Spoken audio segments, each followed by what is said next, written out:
a day in my life. Tara at samahan niyo akong bisitahin ang unit ng aking client. Minsan ko lang din naman itong mabisita kapag may extra time. Medyo busy rin naman kasi ang aking client kaya sa akin niya pinagkakatiwala o pinatitingin yung unit niya. Wala namang problema doon kapag ka-agent ka. Dapat hindi natatapos ang service mo sa kanya dahil possible na matulungan ka din niya when it comes to sales. Lalo na kapag mabait ang client, siyempre dapat ang tiwala hindi mo binabali dahil mahirap ibigay ang isang tiwala sa isang tao. Kaya kailangan mo itong pangalagaan. Oo, lalo na kapag agent ka. Sa mga hindi pala nakakaalam, isa pala akong real estate agent. Tumutulong kami sa mga taong willing mag-invest ng property at may plano para sa future niya. Kaya kung ikaw nagpaplano ka din mag-invest ng property, sabihin mo lang sa akin kung magkano ang budget mo. Hahanapan kita para naman masimulan mo na kung ano yung plano mo para sa kinabukasan mo. Oo, dapat pinaplano na yon dahil hindi natin hawak ang mga mangyayari sa mga susunod pang panahon.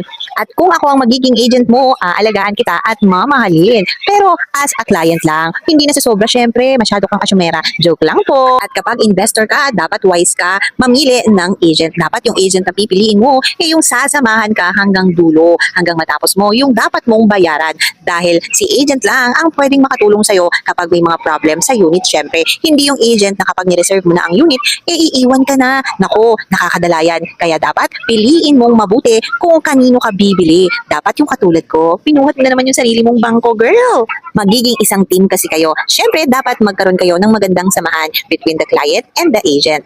Diyan nabubuo ang smooth na transaction. O paano, hanggang dito na lang muna ang aking vlog. Kung hindi ka pa nakafollow sa akin, follow mo naman ako para naman maging magkaibigan tayo at maging magkachismisan na rin. O paano, pakapanood-nood ka lang dyan, hindi ka pa nakafollow sa akin ha. At kung hindi mo pa pala natatry si Katengko, nasa comment section na rin yung Katengko ko.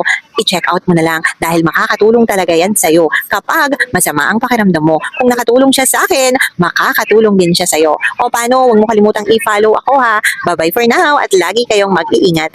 Bye!